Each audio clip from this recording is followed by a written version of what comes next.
Doctor बशारत आपकी तरफ आना चाहूँगी। सर, पाकिस्तान अमेरिका का बेहतरीन दोस्त है और फील्ड मार्शल और वज़ीर आज़म ने ईरान जंग रुकवाने में एक अहम किरदार अदा किया है। अमेरिकी वज़ीर दिफा जो हैं वो इस वक्त ये कह रहे हैं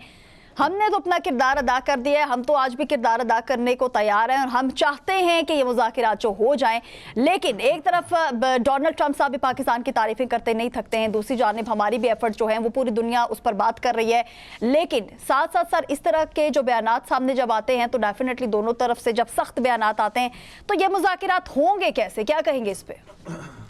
देखिए, मुज़ाकरात का ईरान के जो एक रहनुमा है उन्होंने ये कहा है कि किसी किस्म की न्यूक्लियर इशू पर बात नहीं हुई, ना कोई फ़ैसला हुआ है, जबकि अमेरिका की तरफ से तासुर ये दिया जा रहा है कि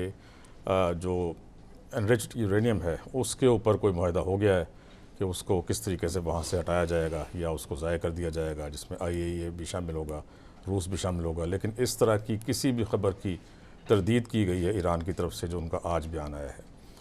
अब ये अमेरिका के बयान के वो अपना हॉर्मोज की जो नाकाबंदी है ख़त्म कर रहा है, इसके ऊपर भी कोई ठोस जो है जब तक कोई एग्जेक्टिव ऑर्डर नहीं आता कोई उनका, अभी तो सिर्फ एक ये कल जो उनकी मीटिंग हुई है उन्होंने कहा मैं जा रहा हूँ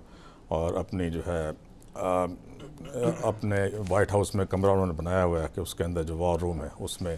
जाकर मैं एक स्ट्रेटजी के ऊपर हम लोग बहस करेंगे और गौर ख़ौस करेंगे, या 2 घंटे उन्होंने गौर करके उसके बाद ये ऐलान किया है। मैं ये समझता हूँ कि इस वक्त उनको फेस सेविंग चाहिए और ईरान उनको वो फेस सेविंग नहीं दे रहा और जिससे कि वो बहुत परेशान हैं। अमेरिका में भी इन्फ्लेशन 3 गुना बढ़ चुकी है, वहाँ पर गैस प्राइसेस, जिसे पेट्रोल को वहाँ पर गैस कहा जाता है, गैस प्राइसेस बहुत बढ़ चुकी हैं जिससे उनकी आवाम सख्त परेशान है। उनके मिड टर्म इलेक्शंस आ रहे हैं जिसके अंदर हार यकीनी है इनकी पार्टी की जो इस वक्त रूलिंग पार्टी है, तो इससे उनको सख्त परेशानी है। वो इस जंग को ख़त्म करना चाहते हैं, लेकिन साथ ही वो ये भी नहीं चाहते कि जिसमें अरबों डॉलर्स जिस जंग में लग गया है उसको एब्रप्टली ख़त्म करके और वापस आ जाएं। इससे उनकी बहुत सुबकी होगी और उनकी आवाम, उनकी कांग्रेस, उनके और इदारे जो है इनसे सवाल करेंगे कि आपको इस जंग से हासिल क्या हुआ। मैं समझता हूँ कि इसराइल के नेतन्याहू ने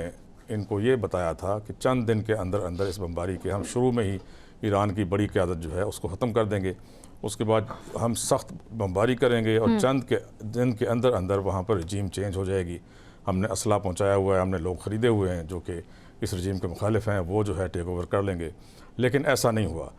मैं समझता हूँ कि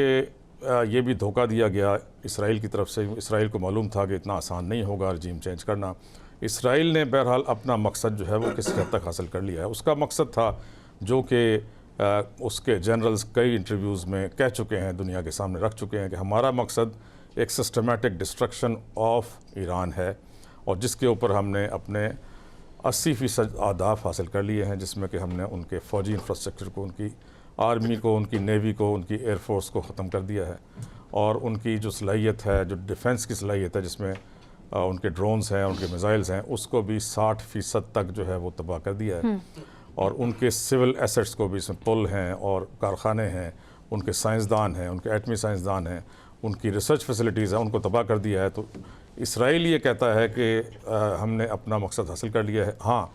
अमेरिका का ये ख्याल था कि जिस तरीके से वेनेज़ुएला पर एक हमले के अंदर उसने कब्ज़ा किया और वेनेज़ुएला जो है उसमें तेल के ज़ख़ायर सऊदी अरब से ज़्यादा हैं, एक दिन के अंदर वो उसके ऊपर काबिज़ हो गए और उसका तेल जो है वो उनकी मर्ज़ी से मूव करता है। इसी तरीके से इनका ख्याल था कि ईरान के तेल का ज़ख़ायर भी हमारे हाथ आ जाएंगे। तो उनको इसमें सख्त नाकामी हुई है। अभी तक ईरान जो है वो